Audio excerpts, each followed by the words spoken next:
Hi hello welcome to Deepu thoughts. SSC CHSL CGL అనే కాదు, ఏ కాంపిటేటివ్ ఎగ్జామ్కైనా Indian history plays an important role. So ఈ వీడియోలో మనకి ఏన్షియంట్ ఇండియన్ హిస్టరీ ఎందుకు ఇంపార్టెంట్ అండ్ వాళ్ళ గురించి తెలుసుకోవడానికి మనకి ఉన్న సోర్సెస్ ఏంటి అండ్ వాళ్ళ నుండి మనం ఏం నేర్చుకున్నాం అనేది చూద్దాం. Why study of ancient Indian history is important. అసలు ఏన్షియంట్ ఇండియన్ హిస్టరీ గురించి తెలుసుకోవడం ఎందుకు ఇంపార్టెంట్?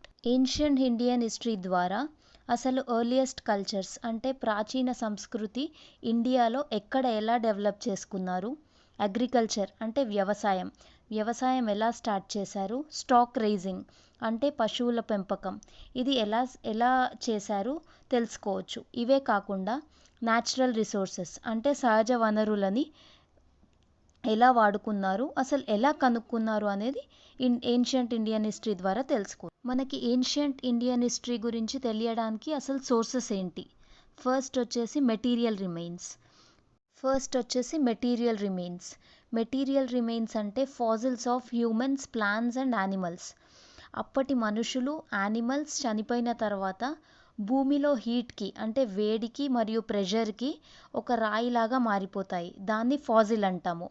వాటిని ఆర్కియాలజీ డిపార్ట్మెంట్ వాళ్ళు స్టడీ చేసి ఏ పీరియడ్కి చెందినవో కనుక్కుంటారు. ప్రీ హిస్టరీ అంటే ఎప్పుడైతే రిటర్న్ స్క్రిప్ట్స్ లేవో, ఎప్పుడైతే అసలు ఇంకా లాంగ్వేజ్ డెవలప్ అవ్వలేదో ఆ పీరియడ్ గురించి అంతా మెటీరియల్ రిమైన్స్ ద్వారా తెలుసుకున్నారు. ఈ పిక్చర్లో ఉన్న వాటిని ఫాజిల్స్ అంటాము. హ్యూమన్స్, ప్లాంట్స్ అండ్ యానిమల్స్ చనిపోయిన తర్వాత భూమిలో ఉన్న ప్రెషర్ అండ్ హీట్కి ఇలా రాయిలాగా తయారవుతాయి. దాన్ని ఫాజిల్స్ అంటారు. ఈ ఫాజిల్స్ని రేడియో కార్బన్ డేటింగ్ అనే మెథడ్తో దాని ఏజ్ని కనుక్కొని ఇవి ఏ కాలానికి చెందినవో వాళ్ళు డిసైడ్ చేస్తారు.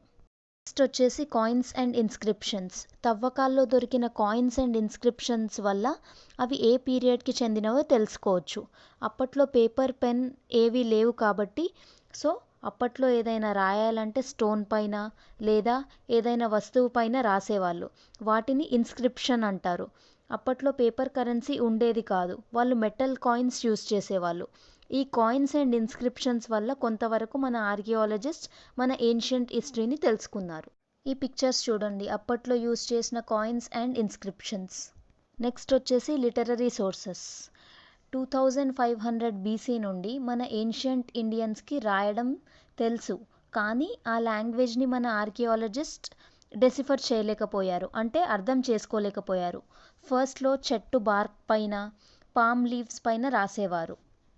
ఇండియాలో ఫస్ట్ స్క్రిప్ట్ వచ్చేసి ఇందస్ స్క్రిప్ట్, బట్ దాన్ని ఇంకా ఎవరు డెసిఫర్ చేయలేకపోయారు, అంటే ఎవరు దాన్ని ఇంకా అర్థం చేసుకోలేకపోయారు. First script deciphered in India is Brahmi script. Brahmi స్క్రిప్ట్ని ఫస్ట్ చదివి అర్థం చేసుకోగలిగారు. దేవనాగరి, బెంగాలీ, తమిళ్, మలయాళం ఇవన్నీ బ్రహ్మీ స్క్రిప్ట్లోనే వస్తాయి. మన ఏన్షియంట్ ఇండియన్ హిస్టరీ గురించి తెలుసుకోవడానికి ఉన్న మేజర్ లిటరరీ సోర్సెస్ వచ్చేసి Vedas, Ramayana, Mahabharata, Puranas, Upanishads, Buddhist text and Jain text. ఇవి కాకుండా ఇంకా చాలా ఉన్నాయి, ఇవి మేజర్. ఏన్షియంట్ ఇండియన్ హిస్టరీ గురించి చదవడానికి మనకున్న నెక్స్ట్ సోర్స్ వచ్చేసి ఫారెన్ అకౌంట్స్ అంటే ఎవరైనా వేరే కంట్రీ నుండి వచ్చి మన కింగ్స్ దగ్గర ఉండి వాళ్ళ కింగ్డమ్ గురించి రాసిన బుక్స్. మేజర్ ఫారెన్ అకౌంట్స్ వచ్చేసి Indica of Megasthenes, Periplus of Erythraean Sea, Ptolemy's geography etcetera. వీటన్నిటి గురించి డీటెయిల్డ్గా నెక్స్ట్ లెక్చర్స్లో తెలుసుకుందాము. ఏన్షియంట్ ఇండియన్ హిస్టరీ ఇంట్రొడక్షన్లో ఇంపార్టెంట్ నోట్స్ వచ్చేసి ఫస్ట్, స్టడీ ఆఫ్ కాయిన్స్ని న్యూమిస్మాటిక్స్ అంటాము. కాయిన్స్ గురించి చదివేదాన్ని న్యూమిస్మాటిక్స్ అంటాము. Study of written historical records అంటే ఇన్స్క్రిప్షన్స్ గురించి స్టడీ చేసేదాన్ని ఎపిగ్రఫీ అంటాము. Next, study of human history and prehistory through excavation of sites and the analysis of artefacts and other physical remains is called archaeology.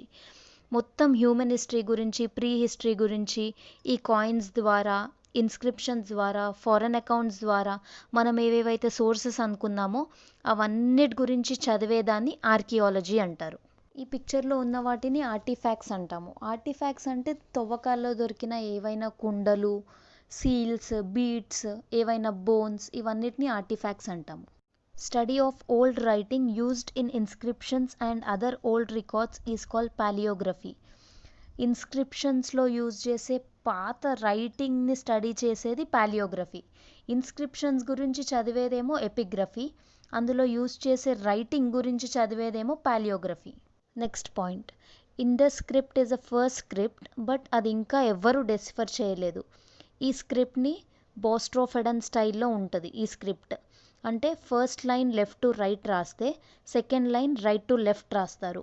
Indus script వచ్చేసి boustrophedon స్టైల్లో ఉంటుంది. ఇది important. Next, Brahmi script is the first deciphered script in India. అంటే ఫస్ట్ చదివి అర్థం చేసుకోగలిగిన script ఇది. బ్రహ్మీ స్క్రిప్ట్ని డినీ జేమ్స్ ప్రిన్సెప్ అనే అతను 1937లో డెసిఫర్ చేశారు. అశోకుడి రాక్ కట్ ఎడిక్ట్స్లో అంతా బ్రహ్మీ స్క్రిప్టే ఉంటుంది. అది ముందు లెక్చర్స్లో చూద్దాం. బ్రహ్మీ స్క్రిప్ట్కి బెస్ట్ ఎగ్జాంపుల్ వచ్చేసి అశోకాస్ రాక్ కట్ ఎడిక్ట్స్. ఒక ఆబ్జెక్ట్ అంటే ఒక ట్రీదైనా దేనిదైనా ఏజ్ కనుక్కోవడానికి రేడియో కార్బన్ డేటింగ్ యూస్ చేస్తాము. ఈ రేడియో కార్బన్ డేటింగ్ని C14 డేటింగ్ అని కూడా అంటారు. Next, half cycle of C14 is 5568 years. Buddhist text, Jain text ఉన్నట్టు తమిళ్ టెక్స్ట్ కూడా ఉన్నాయి పాతవి. ఆ తమిళ్ టెక్స్ట్ని సంగం లిటరేచర్ అంటారు. మళ్ళీ నెక్స్ట్ వీడియోలో కలుసుకుందాం. ఈ వీడియో కనుక నచ్చితే లైక్ చేయండి, షేర్ చేయండి, ఈ ఛానల్కి సబ్స్క్రైబ్ చేసుకోండి. Thank you.